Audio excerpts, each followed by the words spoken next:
el segundo subsótano. Vamos a empezar con la unidad de trabajo 5, que es la relativa a los servicios web. Los servicios web aparecieron en 1989, las páginas web, cuando Tim Berners-Lee propuso un proyecto para poder compartir de forma fácil información con otros científicos. Entonces, a partir de ahí, la primera página web que creó Tim Berners-Lee es la que podéis ver en el primer enlace que os paso, que estaba alojada en su ordenador. Ahí está la información que contiene esa página web, pero el aspecto de la página web aparece en este otro enlace, puesto que si la viéramos actualmente no vamos a verla en la misma forma que se veía en aquella época. Para que no os quedéis con la duda, esta es la información que contenía la primera página que se publicó, entre comillas, en Internet.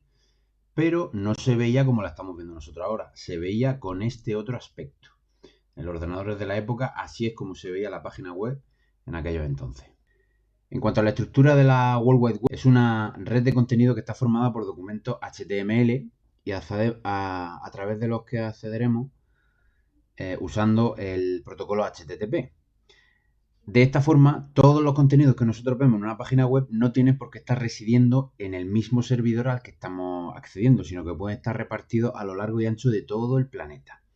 Entonces, cada sitio web, es decir, cada servidor que aloja páginas web, pues puede contener hiperenlaces que lo comuniquen con otros servidores para así compartir recursos entre los distintos servidores que podamos tener en Internet en todo el mundo. Esa sería la idea, es decir, compartir información a partir de ficheros con el mismo formato, en este caso ficheros HTML, pero que se pueden hiperenlazar unos a otros, independientemente de cuál sea la ubicación física en la que se encuentra.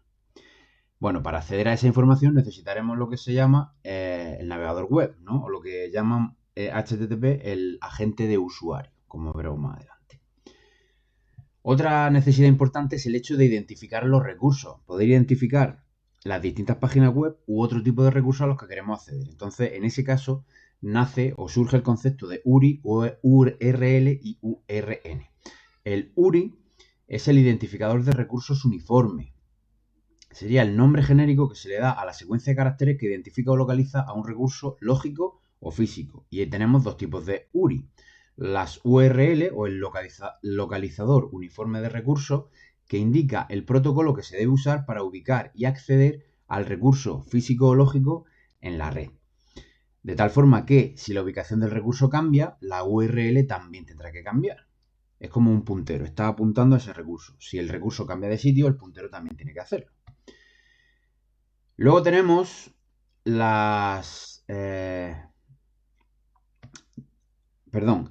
siguiendo con las URLs, el formato que tienen es este que veis aquí.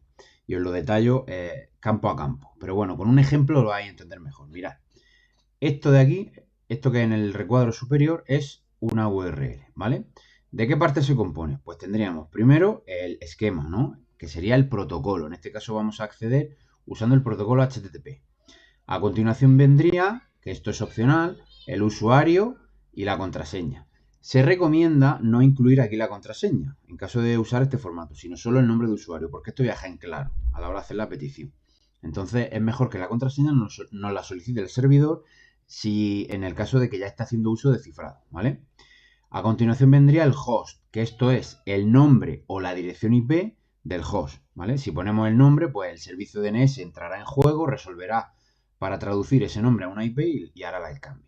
Después el puerto al que vamos a hacerle la petición en ese host. Luego tendríamos el path, que no es más que la ruta donde se encuentra el recurso al que queremos acceder en ese servidor.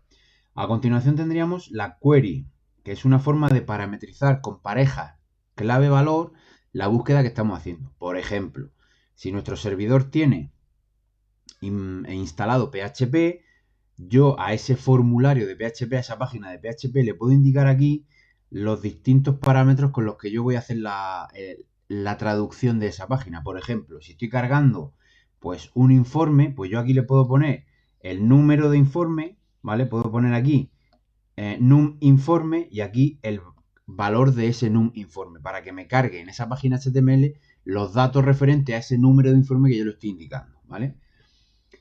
Y por último sería el fragment, que sería la sección o la parte del documento en el que yo me quiero posicionar, la que quiero ver en concreto. Esto, sobre todo con el uso del carácter almohadilla, si habéis visto HTML ya lo habréis trabajado seguro.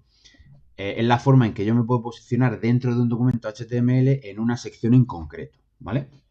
Bueno, esto en cuanto a los URL.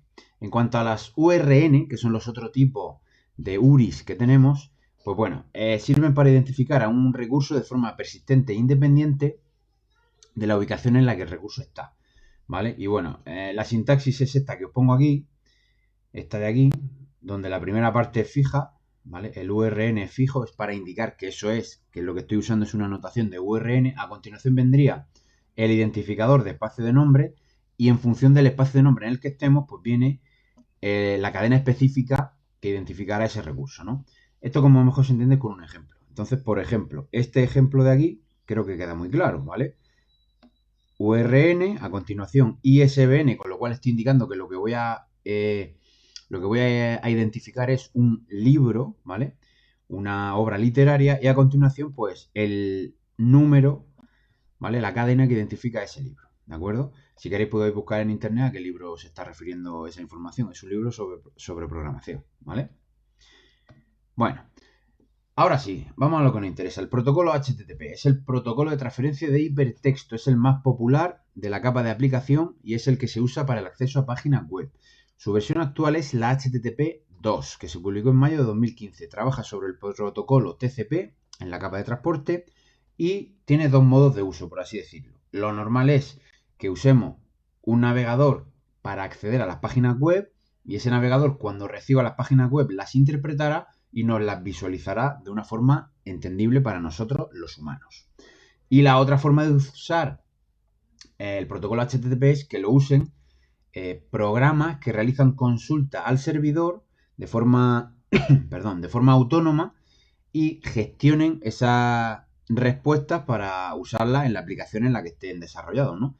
O sea, esto sería desarrollar programas que hagan uso de lo que llamamos los web services, ¿no? O sea, servidores que a través de HTTP atienden consultas que otras aplicaciones le puedan plantear. Perdón. Bueno, aquí veis un resumen de lo que sería la arquitectura de HTTP, ¿vale? Lo que decíamos. A través de, en la capa de transporte usa el protocolo TCP, el puerto por defecto es el 80 y es un protocolo de capa de aplicación que está desarrollado en su versión 2.0, que es la actual, pero tiene 4 versiones, ¿de acuerdo? Aquí lo tenéis todo resumido. Bueno, en cuanto a sus características y funcionamiento, pues es un protocolo sin estado, en el sentido de que cada nueva conexión que yo haga con el servidor HTTP es independiente de las anteriores, no tiene nada que ver, ¿vale? No es como, al contrario, pasaría, por ejemplo, con los firewall de estado. Un firewall de estado es capaz de reconocer paquetes que pertenecen a conexiones anteriores que ya tenía abiertas, ¿vale? Pues con HTTP no pasa eso, no hay estado. Es inseguro en el sentido de que no cifra las comunicaciones, por eso decíamos antes de no poner ahí en la URL la contraseña, ¿vale? Independientemente de que el protocolo que estemos usando o no sea HTTP. Y si queremos usar cifrado, pues tendremos que irnos a HTTPS, que ahí lo que estamos haciendo es, sobre la capa, sobre el protocolo de HTTP, meter una capa de cifrado con la tecnología SSL/TLS. Y bueno, la estructura la tenéis en esta imagen. En el lado del cliente a la izquierda, pues el usuario hace uso del agente de usuario, que es lo que nosotros llamamos navegador. Y del otro lado, el lado servidor, pues el servidor está escuchando en el puerto 80 y por debajo pues puedo tener instalado unos intérpretes como Tomcat, Glassfish, PHP, etcétera, que van a acceder a la base de datos del servidor para proporcionar los recursos al agente de usuario que a su vez los interpretará y se los mostrará al usuario. Bueno, eso es lo que os explico aquí, ¿no? Siguiendo con las características de funcionamiento, HTTP2 emplea las mismas peticiones, cabecera y códigos de respuesta que la versión anterior, pero añade las siguientes mejoras. Es un protocolo binario, es decir, ya no trabaja, no se basa en texto a la hora de hacer las peticiones y respuestas, y eso hace que consuma menos ancho de banda y que sea menos propenso a errores. Además, permite que haya varias peticiones simultáneamente en la misma conexión TCP. Eso hace que se eviten bloqueos, es decir, yo para cada solicitud que hago al servidor no tengo que hacer conexiones distintas como pasaba antes, sino que en una misma conexión TCP puedo hacer varias peticiones seguidas. También permite el server push, es decir, que el servidor le pase información al agente de usuario, a mi navegador, y que el navegador, aunque no se la haya solicitado, la almacene, puesto que es previsible que en un futuro la necesite. Y ahora veremos el ejemplo. Y por último, todas las cabeceras se empaquetan y se envían como una única unidad. Y aquí tenéis los ejemplos, aquí tenéis las 4 versiones, la 1.0, la 1.1, la 2.0 sin server push y la 2.0 con server push. La diferencia básicamente es el cómo gestiona la comunicación a nivel de la conexión TCP, de la capa de transporte, ¿vale? En la versión 1.0, que sería esta de aquí, pues cada petición GET que yo le estoy haciendo al servidor la tengo que hacer en conexiones distintas. Entonces tengo que establecer una nueva conexión, hacerle la petición GET, esperar a que me responda y cierro la conexión, ¿vale? Con la versión 1.1 yo ya le puedo hacer varias peticiones seguidas dentro de la misma conexión TCP. Entonces yo hago un GET, me espero a que me conteste, le hago el otro GET, me espero a que me conteste y así, ¿vale? Con la versión 2.0 yo ya puedo hacer varias peticiones consecutivas aunque no me haya contestado a una anterior. De tal forma que aquí sí que le estoy pidiendo el índice de la página HTML, espero a que me responda y aquí a continuación hago dos peticiones consecutivas, ¿vale? Sin esperar a que me conteste a la primera de ellas, ¿vale? Y con el server push, que esa es la última monería, yo pido aquí, estoy haciendo un get de la página del index.html, pero como el servidor ve que esa página está haciendo referencia a los ficheros de estilos y a un fichero de JavaScript, él también me los va a devolver. También se los va a pasar a mi navegador con el server push. Aunque el navegador, el agente de usuario, no se lo ha pedido, el navegador aceptará esos datos y los almacenará, porque es previsible que se los pida en el futuro, como así será, porque si no, no podrá interpretar la página bien, ¿vale? Bueno, pues creo que queda bastante claro cómo funciona la versión actual, la 2.0 con server push. Bueno, en cuanto a las peticiones, respuestas y códigos de estado. El protocolo HTTP define un amplio rango de peticiones y de comandos que el cliente puede usar para hacerle consulta. Pero claro, no todos, depende de cómo yo tenga configurado el servidor, no todos tengo que implementarlos. Solo implementaré respuestas a aquellos comandos que yo vaya a usar en mi servidor. Porque si no, podría tener un riesgo potencial de seguridad. Si dejo el servidor con comandos abiertos que realmente no estoy atendiendo porque no implemento su respuesta, ¿vale? Porque no me es necesario. Entonces, las peticiones de los clientes del navegador van a ir acompañadas de argumentos que indicarán el recurso sobre el que se hace la petición y la versión del protocolo con el que se quiere operar. Y aquí tenéis algunos de esos comandos. Por ejemplo, el comando get sirve para solicitar un recurso.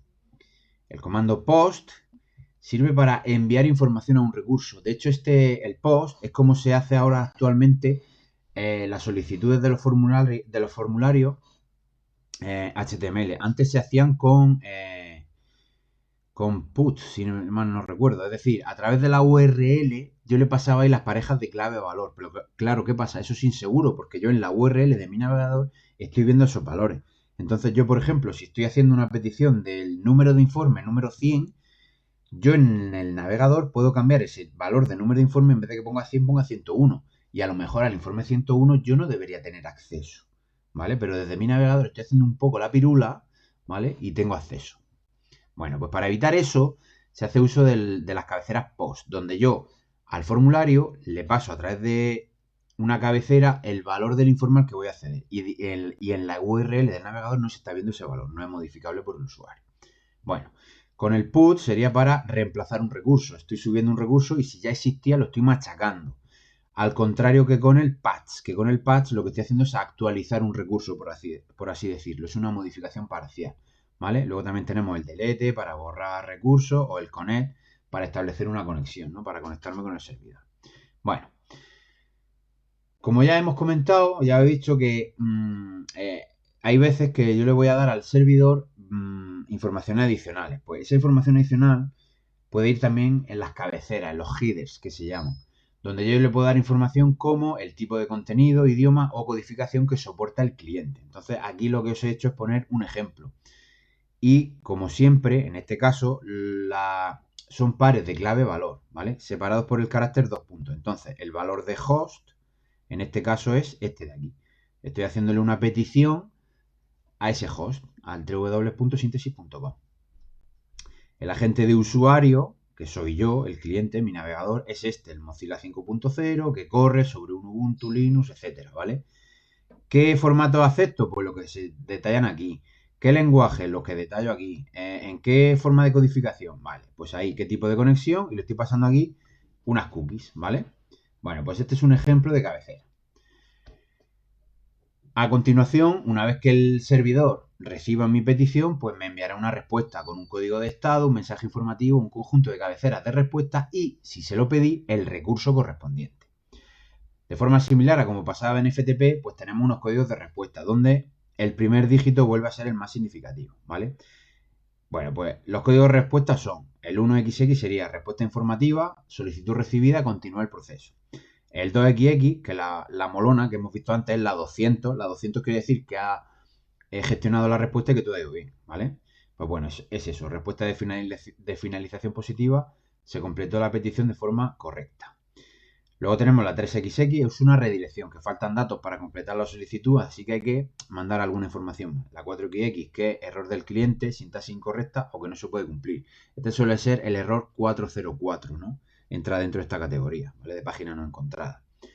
Y aquí tenemos el 5XX, error del servidor, la petición es correcta, pero no se puede llevar a cabo. Bueno, al igual que decíamos antes, nosotros como cliente le mandamos cabecera y el servidor también nos responde con cabecera. Y este sería un ejemplo de ese de respuesta atendiendo a la petición de las cabeceras que hemos visto antes. Entonces aquí nos está diciendo, vale, estamos usando el protocolo HTTP 2.0 y nos manda una respuesta de 200, ok, todo ha ido bien, ¿vale? El servidor está usando un servicio en Jinx, corre sobre Ubuntu, la fecha que hay, el tipo de contenido, la longitud del contenido, cuándo fue modificado por última vez, la etiqueta que lo identifica y, bueno, en fin, la información. Lo que le estábamos pidiendo era una imagen y nos la ha devuelto, ¿vale? Por eso pone aquí que el tipo de contenido es una imagen en formato SVG más XML. Bueno, así que ya hemos visto la teoría correspondiente a esta primera introducción del tema y vamos a ponernos ya con la tarea 1, que va a ser